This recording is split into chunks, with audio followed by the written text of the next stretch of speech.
Hello and welcome to the transcription explanation of this design.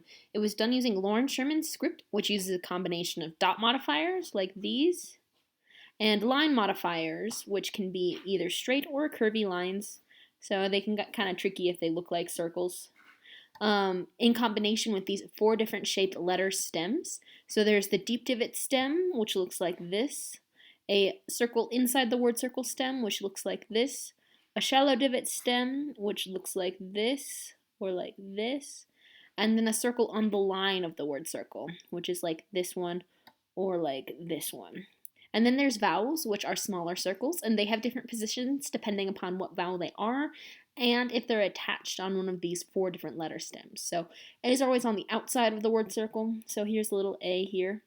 And I's and U's and E's are all in the same position. So the E position is on the line of the word circle or inside that consonant stem. So here's an enclosed E inside this consonant, and then here's an E by itself on the line of the word circle.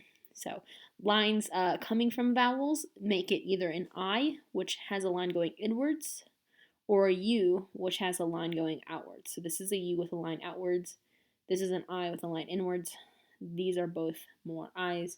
And here's another I. So yeah, let's go ahead and start reading this. You read this script starting at the bottom and then going counterclockwise, which is why this gray word circle arrow points like that. And that's also true for sentences, which means you read left to right in a linear sentence like this, because if you imagine an infinitely large circle, one that's like super big, if you start at the bottom of that and try to go counterclockwise, you'll just be going from the left to the right because it won't ever curve up, hence this being oriented like that. So let's go ahead and read this. Here's our first word. Here's the bottom of the word circle.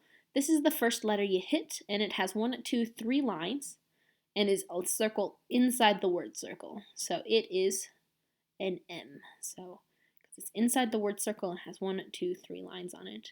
And then we have a circle on the line of the word circle with 1, 2 dots.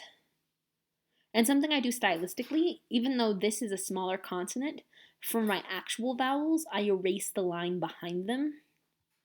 And then the consonants that are on the line, I don't. And that's something I do to stylistically help differentiate between vowels and consonants that are on the line of the word circle. Anyway, so here we have the M, Y with 2 dots. And then we have this next word circle. So this is just a line coming from the M here and then this M as well. So my, and then we have our next word, bottom of it's here. And this crosses the bottom, so we read it first. And it has 1, 2, 3 lines on it. So it's another M, done just like this M. So M, and then we have an A hanging outside the word circle. Now we have a deep divot like this with 1 line on it. So that would be a G. And then we have an I line going towards the middle. And then 1, 2 dots on this K. So even though magic is spelled with a C, because it goes K, you swap that letter C to a K. This letter C is only supposed to be used in proper nouns or in acronyms, something that it being actually a C would be a different word than if it were a K. But magic is just a normal word, so we swap that to a K instead of the C because it goes K. So magic. And then we have our next word here. This again is just a tricky line thing happening from this NG here. So this is our next word, and bottom of it's here. And this is the first letter we hit. It's a little I with a line going towards the middle. And then we have this, which is tricky because this thin line is the word circle. So this is a shallow divot taken out of it, like this. And there is the 1, 2 thick lines this one branches off of. So those count for 1, 2, and then the third one is the same one on the I. So 1, 2, 3 lines makes that an S. So is, and now we have this word, bottom of it's here. This is an N, circle inside the word circle with 1 line, E hanging out inside that N like that. And now we have a V. It's got 1 line on a shallow divot. This is an E by itself. Then we have a shallow divot with 1, 2, 3 dots, R. So never. Then we have our next word, bottom of it's here. This is a deep divot with 1 line on it, so that would be a G. Then we have the I hanging out inside it, line going towards the middle. So GI, then we have another shallow divot, And even though this line passes through, it doesn't count because it doesn't stop on it.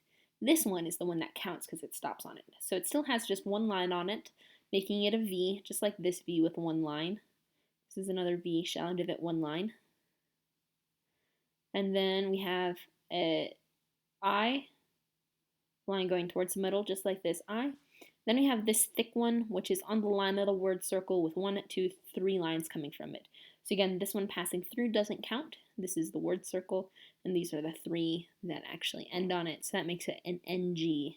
So giving, and then we have our last word. Bottom of it's here. This is our first letter. It's got a U going outwards, and then this P has 1, 2 lines. So even though this line is in line with this second line, because it stops here and stops here, that means it's twice because it ends there and it ends there. So that makes it a P. So UP up. So in this design, the line thickness does not matter at all whatsoever. I just think some variety makes it look kind of cool. I have these thickest circles kind of matching each other in the same sort of position, and then thicker rings kind of going around these ones, thinner ones around that. So it gets that nice kind of like thin to thick to thin look, along with that small to big to small look, sort of like it's fading off into the distance.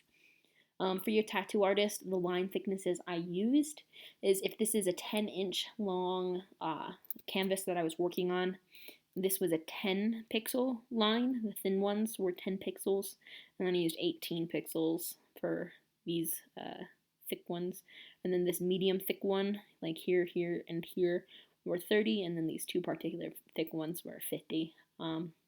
So there are 4 different line thicknesses here in this design, but they do not matter to copy.